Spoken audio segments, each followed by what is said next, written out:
Herzlich willkommen. Mein Name ist Luca Giraud, ich bin Standortleiter hier in Silbern und ich freue mich enorm, dass du heute dabei bist. Hey, es ist der Wunsch von uns als ganzer Kirche, dass du durch diese Message heute ermutigt wirst und Gott besser kennenlernen kannst.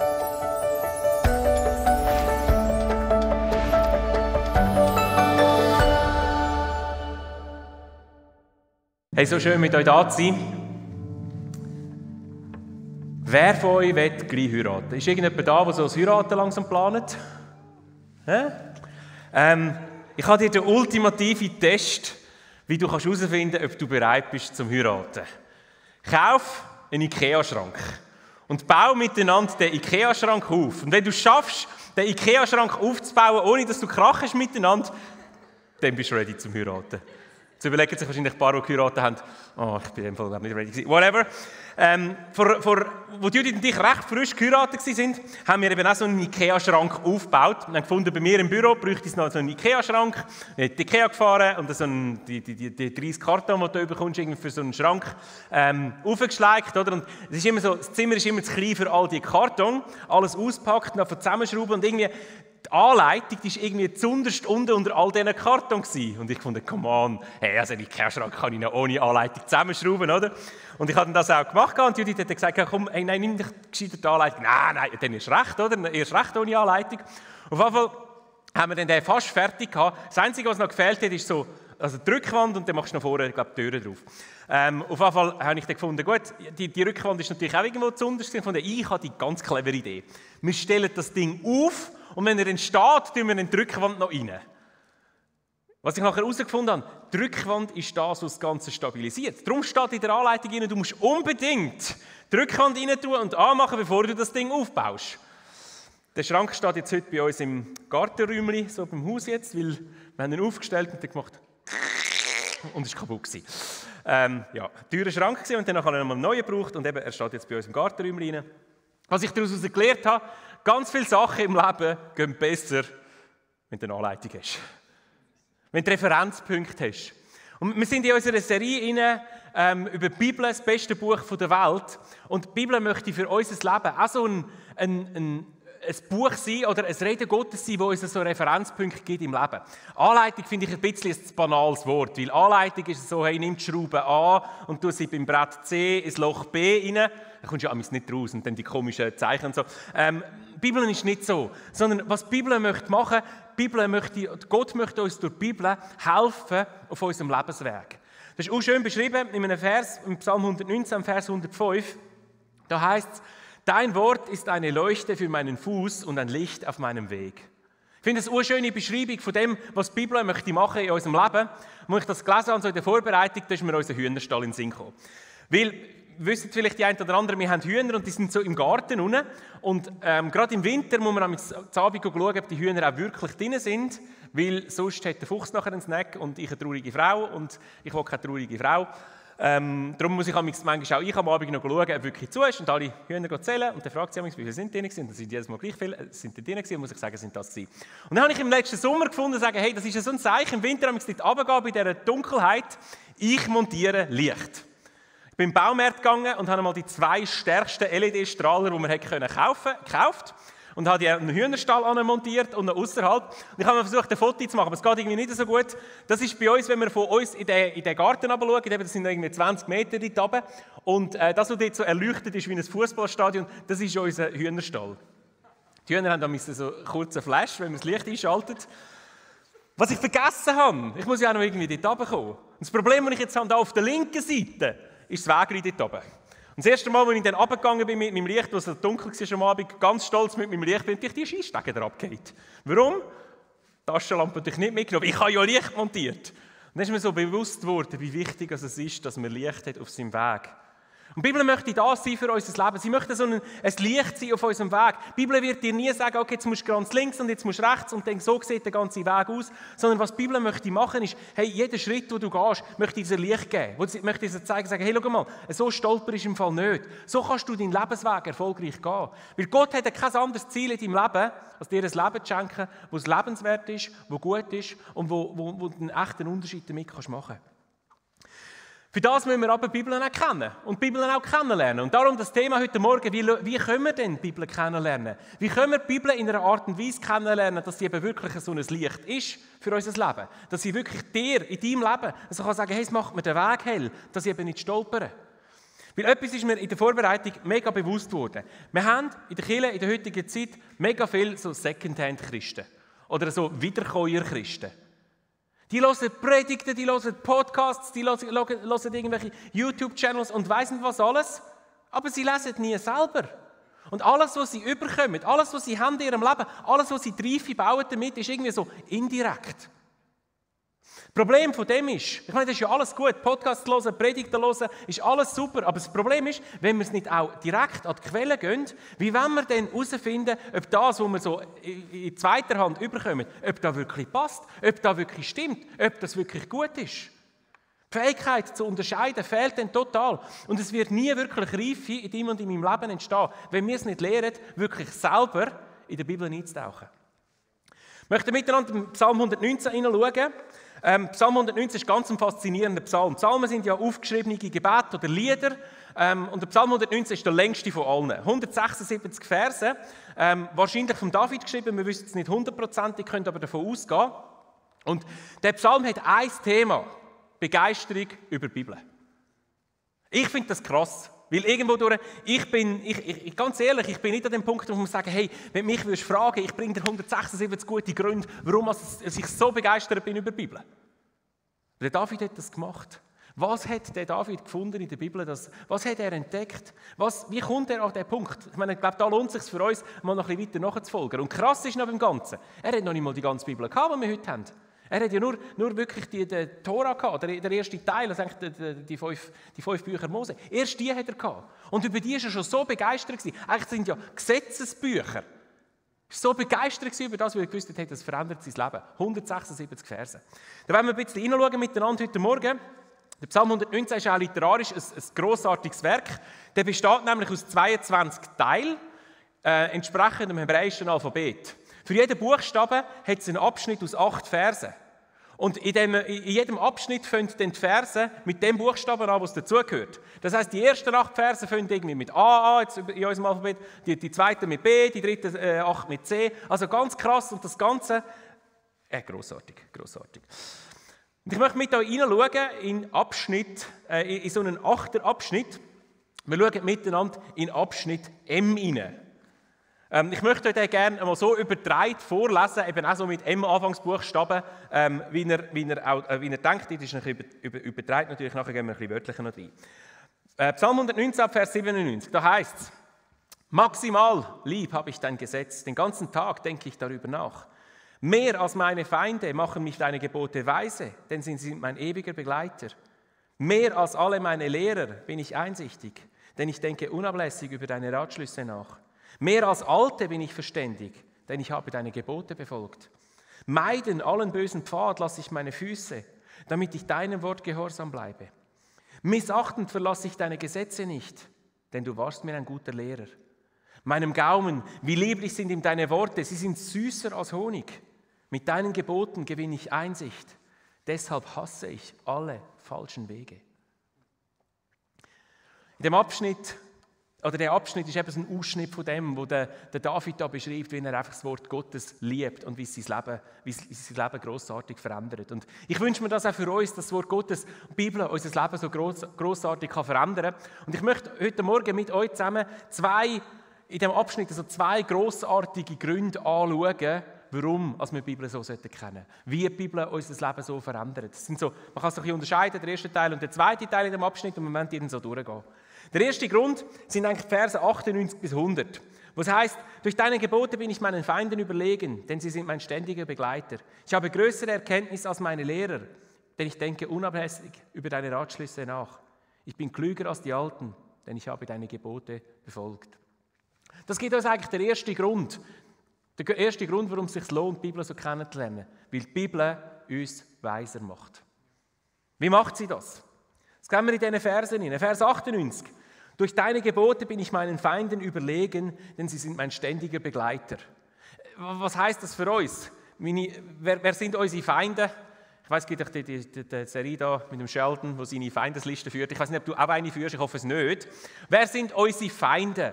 Wir müssen ja nicht wie der David ein Volk regieren, wo dann irgendwelche Kämpfe verwickelt ist, wo ihm irgendwelche Feinde immer das Getreide oder irgendwie das Vieh klauen und weil er eben weise ist er früher und, oder besser darauf vorbereitet und ist eben den Feinden überlegen. Sondern wir sind in unserem Leben, aber ich glaube, wir haben ja in unserem Leben so kleine Feinde, die uns immer wieder erleben,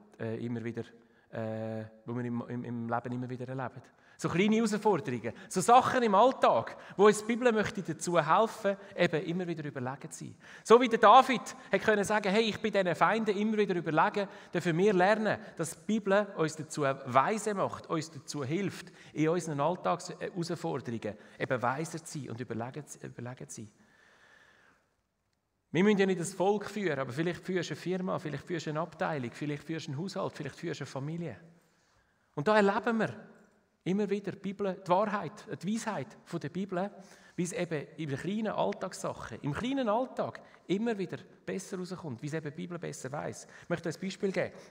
In den letzten Jahren hat man herausgefunden in der Wirtschaft und in der, ich weiß nicht, Sozialpsychologie ist das, glaube ich, wo das für einen Mensch, dass ein Mitarbeiter produktiver ist, wenn er mindestens einen Tag in der Woche gar nichts macht. Surprise. Finden wir in der Bibel schon lange. Die Bibel schenkt uns die Weisheit vom Leben schon lange für den Sabbat. Die Bibel macht uns weiser in unseren Herausforderungen, in unserem Alltag. Wie hat David das erlebt? Er hat es so erklärt. Er hat dann gesagt, deine Gebote sind mein ständiger Begleiter. Oder wörtlich wenn wir sagen, die Gebote, sie sind immer mein. Ich habe sie integriert in mein Leben. Ich stelle mir immer wieder, wenn ich irgendwelche Herausforderungen in meinem Leben hineinstehe, stelle ich mir immer wieder die Frage, was sagt die Bibel dazu? Dass ich andocken an die Weisheit. So wie ein David, der sagt, hey, ich bin den Feinden überlegen, weil ich lasse mein Leben prägen von diesen Geboten Gottes, weil ich weiss, Gott meint es gut mit mir. Es lohnt sich, die Bibel zu kennen, wie sie dich weiser in den Herausforderungen von deinem Leben macht. Das Zweite, wie die Bibel dich weiser macht, ist, indem sie uns das Leben erklärt. Vers 99. Ich habe größere Erkenntnisse als meine Lehrer, denn ich denke unablässig über deine Ratschlüsse nach. Gut, dass ich größere Erkenntnisse habe als meine Lehrer, habe ich in ein paar Schulfächern manchmal auch gedacht.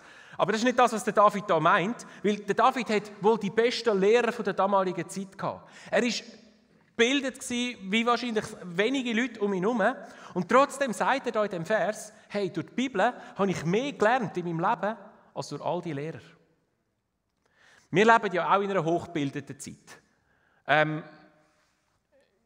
Wir können alles nachschauen. Du kannst das Handy führen, du kannst irgendetwas googlen und du findest es. Und du wirst überschwemmt von Informationen. Und von alles, was du nicht weißt, wie es geht, hat sicher irgendjemand mit einem lustigen Akzent ein Tutorial gemacht auf YouTube. Also wir haben alles in der heutigen Zeit, aber die wirklichen Fragen vom Leben werden so nicht beantwortet.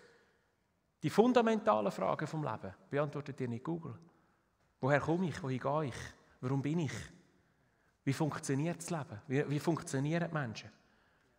Und weißt du, in der Bibel können wir andocken bei dem, der das Ganze geschaffen hat.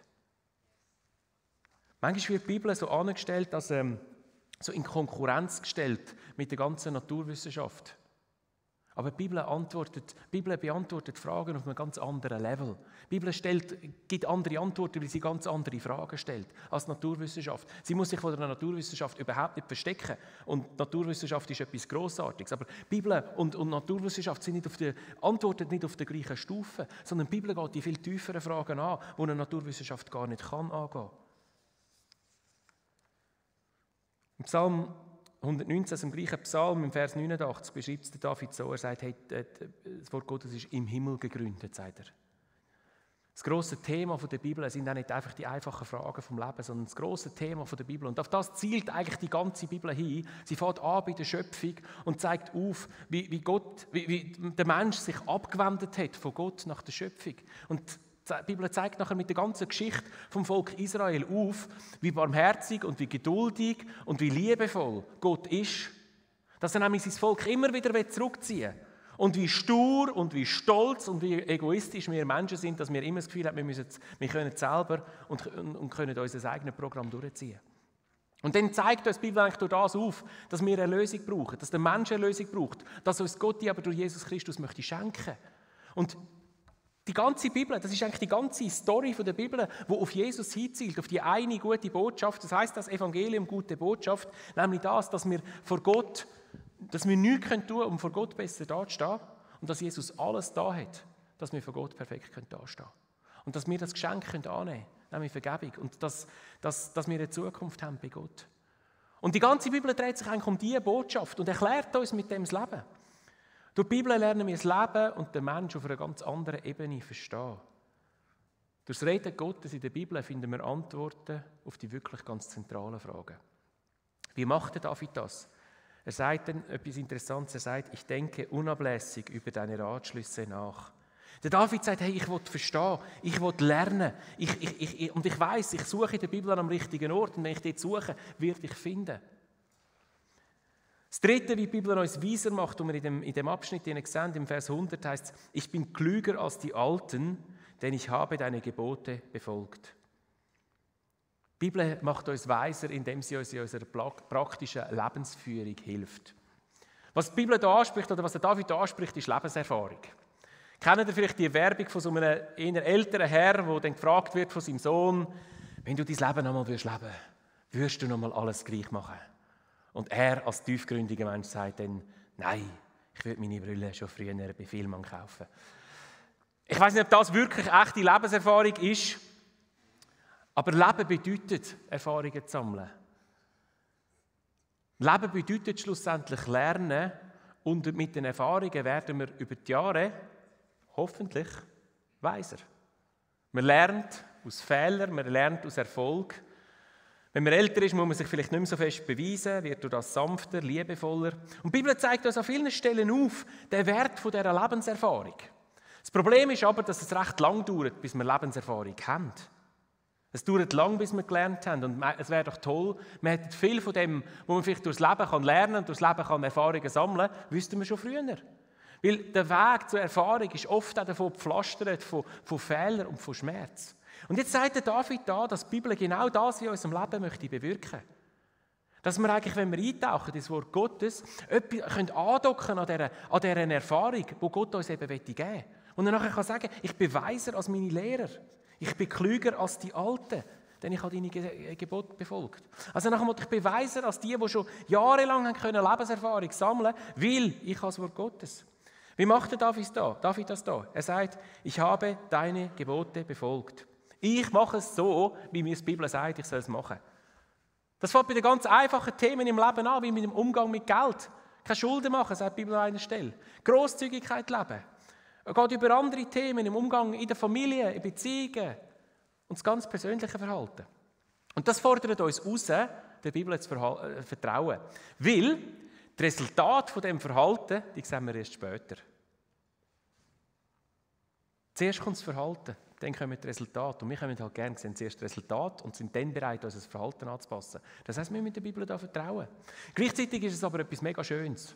Weil wir leben in einer Welt, wo es mega wenig absolut gibt. Und so kommen wir von Gott her Orientierungs- und Anhaltspunkte über für unser Leben. Und das ist etwas Schönes. Der David sagt, ich lebe mein Leben so, wie es Gott mir in der Bibel zeigt, weil ich dann angedockt bin an viel mehr Lebenserfahrung.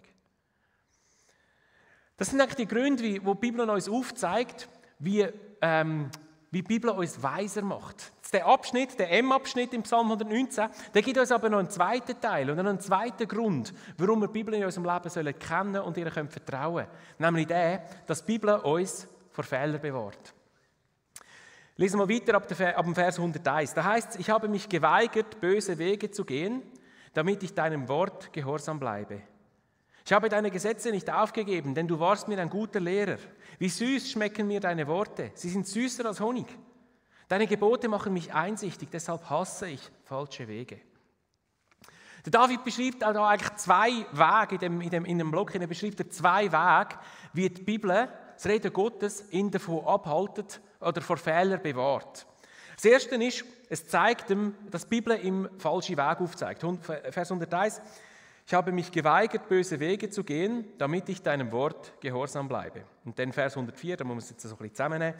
Deine Gebote machen mich einsichtig, deshalb hasse ich alle falschen Wege. Die Bibel möchte uns befähigen zum Leben, zu einem guten Leben, indem sie uns falsche Wege aufzeigt. Der David beschreibt da, dass er im Wort Gottes gehorsam ist und dass er wegen dem nicht auf falsche Wege kommt. Ganz interessant, er verwendet ein recht starkes Wort, er sagt, ich habe mich geweigert. Und was der David da anspricht, ist etwas, was wir alle in unserem Leben kennen. Uns alle zieht es auf die anderen Wege. Das ist irgendwo durch im Menschen, uns zieht es auf die schlechten Wege, weil sie scheinen uns im ersten Moment eben wahnsinnig attraktiv. Und was wir dann machen, wir bewundern sie irgendwo durch. Wir wissen vielleicht am Anfang, sie sind falsche Wege, aber wir bewundern sie. Sie wären auch noch irgendwo durch interessant. Und dann machen wir so als Zweites, dann machen wir es ein bisschen weniger schlimm. Ja, eigentlich so schlecht ist das ja auch nicht, das ist ja wirklich nicht so schlimm, oder? Und dann können wir sie auch rechtfertigen, wieso als wir jetzt genau den Weg eigentlich schon auch könnten gehen und das gar kein Problem ist. Und zack, sind wir auf dem Weg. Und der David spricht da ganz genau das und sagt, hey, stopp mal. Ich will nicht auf dem falschen Weg landen. Ich möchte ein Beispiel machen, wie das funktioniert. Die Bibel zeigt uns sehr deutlich, sagt, hey, wenn du Beziehung startest, wenn du mit Jesus unterwegs bist und eine Beziehung startest, start eine Beziehung nur mit jemandem, der auch mit Jesus unterwegs ist. Das sagt die Bibel relativ deutlich. Was passiert denn? Genau der Prozess. Man sagt, okay, zuerst bewundern wir sie. Ja, er ist aber so ein schöner und so ein starker und sie ist so eine Süße und so eine herzige und weiss nicht was alles. Und dann tun wir es eben ein bisschen weniger falsch machen, dann tun wir es uns ein bisschen so schön reden. Ja, weisst du, es ist eben, ich bin eben verliebt und wie kann Liebe falsch sein? Wie kann Liebe, wenn ich verliebt bin, dann kann es doch nicht falsch sein. Und dann können wir uns einfach rechtfertigen und sagen, ja, vielleicht findet die Person dann gerade durch mich zu Jesus. Und zack, sind wir mitten drinnen in einer Beziehung, die nicht zu Jesus zieht, sondern schlussendlich davon wegzieht. Wo Gott längst weiss, sagt, hey, schau mal, es zieht dich nicht zu mir an, es zieht dich in die andere Richtung, darum mach es nicht. Oder David sagt, hey, ich entscheide mich zu einem bewussten Gehorsam zum Wort Gottes, weil ich weiss, es bewahrt mich vor falschen Wegen. Das Interessante daran und das Herausfordernde daran ist, dass zuerst das Gebot und dann die Einsicht kommt. Der David zeigt aus, hey, er hat das Nein von Gott gelebt, selbst wenn er es nicht einmal verstanden hat. Und weißt du, oft funktioniert es genau so, und er sagt, hey, ich habe mich zum Gehorsam entschieden und habe erst nachher in der Konsequenz gesehen, Gott hat mich vor den falschen Wegen bewahrt. Und das ist etwas Herausforderndes. Aber weißt du, so Grenzen, die Gott uns schenkt, sind ein Geschenk Gottes an unser Leben. Sie sind ein Geschenk auf die eine Seite, weil Gott uns durch so Grenzen bewahrt, eben vor falschen Weg. Aber weil Gott uns auf die andere Seite auch innerhalb von diesen Grenzen, die bist du frei. Leb das. Die Frage, die ich dir heute Morgen möchte stellen, ist, darf Gott zu einem Weg in deinem Leben Nein sagen? Und du sagst auch Nein, nur weil Gott Nein gesagt hat? Gott möchte dich durch das zu einem guten Leben befähigen. Das Zweite, was wir in diesem Abschnitt finden, wie die Bibel uns vor Fehlern bewahrt, finden wir in Vers 102 und 103. Da heißt, ich habe deine Gesetze nicht aufgegeben, denn du warst mir ein guter Lehrer. Und dann 103, wie süß schmecken mir deine Worte, sie sind süßer als Honig. Die zweite Art, wie die Bibel uns vor Fehlern bewahrt, ist, indem sie uns erfolgreiche Werte gibt. Werte sind das, was wir als richtig und falsch, als gut und schlecht sehen in unserem Leben. Und sie unterliegen allem unserem Handeln. Was immer du tust oder nicht tust, tust du immer, weil du eine innere Überzeugung hast von Wert. Du machst schon nichts, wo du eigentlich weißt, du machst nichts, wo du weißt, es tut dir nicht gut. Dann machst es du nicht. Du machst es nur dann, wenn du eben eigentlich gleich glaubst, dass es dir gut ist, sonst wirst du es ja nicht machen. Und die Bibel möchte diese Werte in unserem Leben prägen. Wir leben in einer Zeit, wo jeder seine Werte selber prägen soll und selber herausfinden soll, was für ihn richtig und falsch ist. Und die Frage, die wir uns da stellen müssen, ist, kann der Mensch das überhaupt? Kann ich das überhaupt als Mensch? Wir stellen uns die Frage, welche Werte führen zum Ziel. Aber wie weiss ich das, wenn ich noch nie am Ziel war? Der David hat es verstanden. Er hat gesagt, hey, weißt du was? Aber Gott weiss es. Gott weiss es besser als ich. Seine Werte sind besser als meine. Er sagt darum, dass sie süßer sind als Honig, weil sie unser Leben gut machen. Hast du auch mal weißt du, wenn du so einen Löffel Honig schluckst? Also, ich liebe es. Ist kein Witz, ich bin schon zweimal fast daran versteckt, weil ich mich nachher verschluckt habe dran. Aber ich finde es so fein, ich mache es gleich immer wieder. Das ist kein Witz, ich bin wirklich fast gestorben dran. Das ist unglaublich süß und unglaublich fein. Und der David sagt, hey, schau mal, so fein ist es, wenn ich verstehe, welche Qualität in diesen Wert Gottes drin sind für mein Leben. Und die Frage, die wir uns stellen und die Frage, die ich dir heute Morgen möchte stellen, ist, wer prägt die Werte in deinem Leben? Ist es einfach der Zeitgeist, so die heutige Gesellschaft? Ist es Netflix? Oder ist es Gott durch sein Wort? Gott möchte 2 Sachen bewirken durch die Bibel in deinem Leben. Er möchte dich weise machen, er möchte dich vor Fällen beschützen. Die Frage ist jetzt, wie können wir das erleben in unserem Leben? Wie kann das Praxis werden in unserem Alltag? Dass es nicht nur der David damals erlebt hat, sondern du heute kannst erleben. Vielleicht habt ihr es gemerkt, wahrscheinlich nicht. Ich habe den Vers 97 weggelassen. Da erklärt es der David nämlich. Er sagt, wie sehr liebe ich dein Gesetz. Den ganzen Tag denke ich darüber nach. Das ist eigentlich noch eine krasse Aussage. Wie sehr liebe ich Gottes Gesetz. Den ganzen Tag denke ich darüber nach. Was sagt der David mit dem? Er sagt ihm auf die eine Seite, hey, ich habe dem Wort Gottes, ich habe dem einen wichtigen Platz gegeben in meinem Leben. Er sagt, ich liebe es. Es ist mir wichtig. Und das Zweite ist, er hat sie in seinen Alltag integriert. Er sagt, ich denke den ganzen Tag darüber nach. Das ist ja ein Bild, das heisst ja nicht, dass er den ganzen Tag nur an die Bibel denkt. Kannst du ja auch nicht machen. Er sagt, hey, er hat ihm einen wichtigen Platz gegeben im Leben. Weißt du, die Bibel entfaltet die Kraft in unserem Leben nur dann, wenn sie wirklich ein Teil wird von unserem Leben. Es wird nicht funktionieren, wenn wir irgendwann in den Noten mal einen Bibelvers rauspicken oder irgendwann mal durchblättern und irgendetwas raussuchen, sondern dann entsteht nicht wirklich Reife, sondern Reife in unserem Leben. Und so ein Leben in dieser Kraft der Bibel, damit das geschehen kann, müssen wir sie integrieren in unseren Alltag. Es lohnt sich, sie zum Teil von unserem Alltag zu machen. Jetzt, wie geht das ganz praktisch? Ich möchte dir heute Morgen 3 Schlüssel geben, 3 gesunde Gewohnheiten, wie du die Bibel zum Teil von deinem Leben machen kannst. Die erste gute Gewohnheit ist, hey, es braucht eine Regelmäßigkeit. Unser Hirn ist so verdrahtet, dass es von Gewohnheiten lebt. Nur das, was wir regelmäßig machen in unserem Leben, ist auch wichtig in unserem Leben. Und wenn du möchtest, dass die Bibel dein Leben prägt, schaff dir eine Regelmäßigkeit. Wie macht man das? Eben durch eine Gewohnheit. Überleg dir heute Morgen einen Immersatz. Immer nach dem Aufstehen. Immer vor dem ins Bett gehen. Immer in der Mittagspause. Immer Punkt. Gang bitte heute nicht heim mit der Entscheidung, hey, ich will ein bisschen mehr in der Bibel lesen, weil es ist gut. Gang nicht mit dieser Entscheidung heim, weil das wird gar nichts bringen. Gang mit dem Immersatz heim. Immer am Morgen, immer am Abend, immer über den Mittag. Wenn du Mühe hast mit dieser Regelmäßigkeit und das vielleicht auch schon versucht hast, dann tu das immer ergänzen mit etwas, fast ein bisschen ritualmäßig. Zum Beispiel mit einem Ort. Immer nach dem Aufstehen stehe ich auf und sitze in meinem Sessel im Zimmer und mache Musik an und lese dort die Bibel. Ich trinke einen Kaffee dazu oder whatever. Bau dir so ein bisschen dein System auf, wo das immer ergänzt mit so einer gewissen, eben mit einer Regelmäßigkeit. Frauen können irgendwie ein Kuscheldeckel nehmen und sich einwickeln oder so. Also Männer auch, aber das sollte jetzt niemandem sagen. Zweite gesunde Gewohnheit, wie die Bibel die Kraft in deinem Leben entwickeln kann, ist System. Wenn du wirklich in die Bibel eintauchen willst, brauchst du ein System. Wie was Leute manchmal machen, sagen, ich möchte mehr mit der Bibel lesen. Und dann fangen sie an, vorne da in meiner Reisebibel, 1. Mose 1,1 und dann liest du und am Anfang ist irgendwie noch recht spannend und irgendwann landest du dann so bei den Geschlechtsregistern, oder? Und ich meine, dann wird es hart, oder? Und dann einfach so durchziehen und der zeugt den, der zeugt den, der zeugt den, der zeugt den. Danke, Herr, dass du in mein Leben hineingeredet hast. Ist schwierig. Darum brauch ein System, wie du wirklich in die Bibel eintauchen kannst. Was sind gute Systeme? Zum Beispiel brauch einen guten Bibelleseplan. Ein Plan, der dich irgendwie in einer Systematik durch die Bibel durchnimmt und was es auch mega spannend macht. Ein Tipp dazu, oder eine Empfehlung, es gibt die YouVersion-App, die vielleicht einige von euch schon haben. Falls nicht, die kannst du gratis herunterladen. Die hat hunderte von mega coolen Bibelleseplänen drin. Zu Themen, zu Abschnitten. Was ich zum Beispiel mega cool gefunden habe, ich habe die Bibel so einfach chronologisch lesen. Das heisst in der Reihenfolge, wie sie passiert ist. Also es fängt irgendwie an bei der Schöpfung, geht nachher zum Hiob und viele Sachen sind erst nachher passiert. Das wird dir dann erst bewusst und es macht es mega spannend. Eine andere Möglichkeit, ein anderes System, das du brauchen kannst, als Bibelleseplan, ist die Jahresbibel. Es gibt eine Jahresbibel, wenn du es lieber so auf Papier hast und mit dem farbigen Sting anstreichen willst. Kannst du das dort machen. Es gibt eine Jahresbibel, wo es für jeden Tag einen Abschnitt gibt, wo du in einem Jahr durch die ganze Bibel durch kannst lesen kannst. Brauch ein System.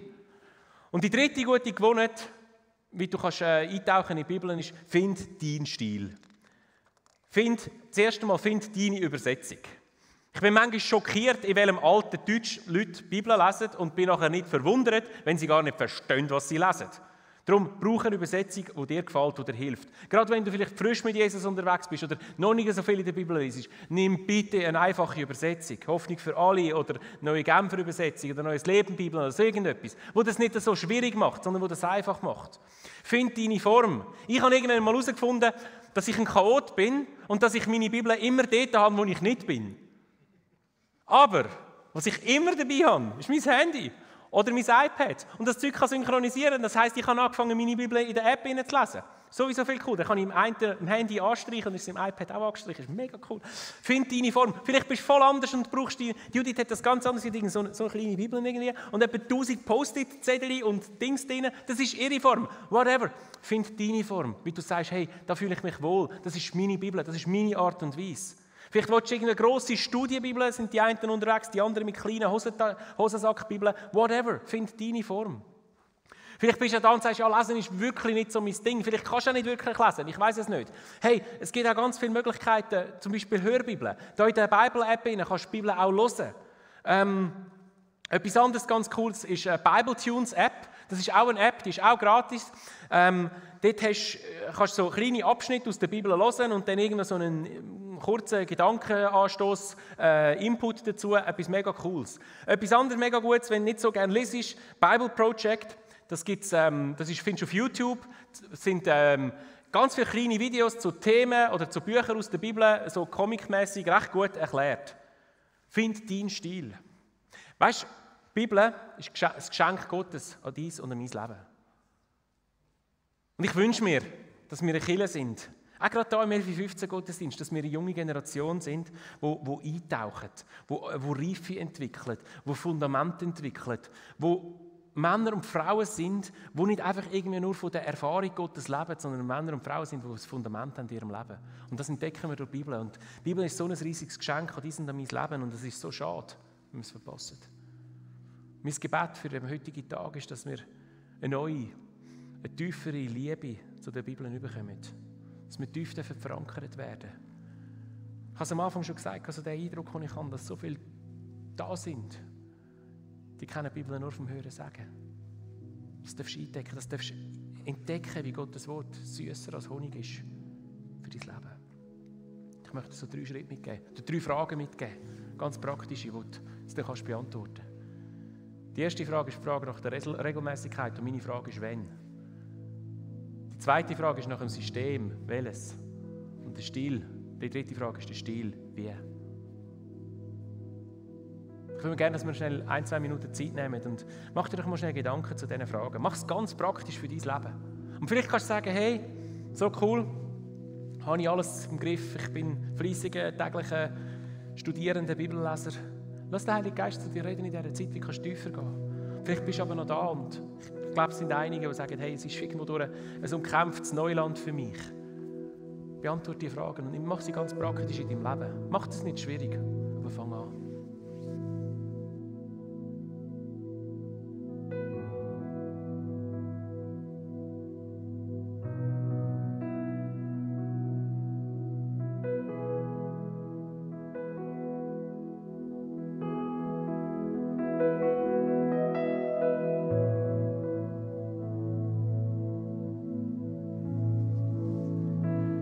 Lieber Vater im Himmel, ich möchte dir von ganzem Herzen Danke sagen für das riesige Geschenk, das wir haben in der Bibel. Dass du unser Leben möchtest beschenken, dass wir wirklich sagen, es ist süßer als Honig. So gut. So oft laufen wir daran vorbei. Und wüssten es eigentlich. Vater, ich möchte dich bitten für jeden Einzelnen von uns, dass es neu erfasst ist. Dass wir es neu entdecken dürfen, so wie der David. dass wir entdecken, welcher Schatz da drin steckt. Wie süß das ist, wie gut das ist, wie es unser Leben verändert, wie es unser Leben gut macht, besser macht. Ich möchte dich speziell bitten für alle die da sind, die eben so Secondhand-Christen sind, die alles nur aus zweiter Hand wissen. Ich möchte dich bitten, dass du sie erfassst und dass du sie anziehst und dass sie entdecken, welcher Schatz da drin steckt. Danke dir, Heiliger Geist, dass du hilfst, die Fragen zu beantworten und das Leben, das Wenn, welches System und wie, welcher Stil. Danke dir von ganzem Herzen. Hey, danke, dass du heute dabei bist. Wir hoffen, dass du durch die Message Gott näher kommen konntest. Falls du Fragen oder Anmerkungen hast, würden wir uns mega freuen, wenn du via unsere Homepage mit uns Kontakt aufnimmst. Falls die Messages für dich ein Segen sind, würden wir uns über deine Unterstützung freuen. Auch mit deiner Spende kannst du es möglich machen, dass wir das tun, was wir tun. Und mit dem könnt Gottes Liebe und Gottes Hoffnung in unsere Gesellschaft heraustragen. Du kannst das ganz einfach machen mit einem SMS an die Nummer 488, mit dem Keyword Silbern und einem Betrag. Natürlich gibt es auch noch andere Möglichkeiten, die findest du bei uns auf der Homepage unter www.silbern.church/spenden. Hey, wir wünschen dir Gottes Power und Segen.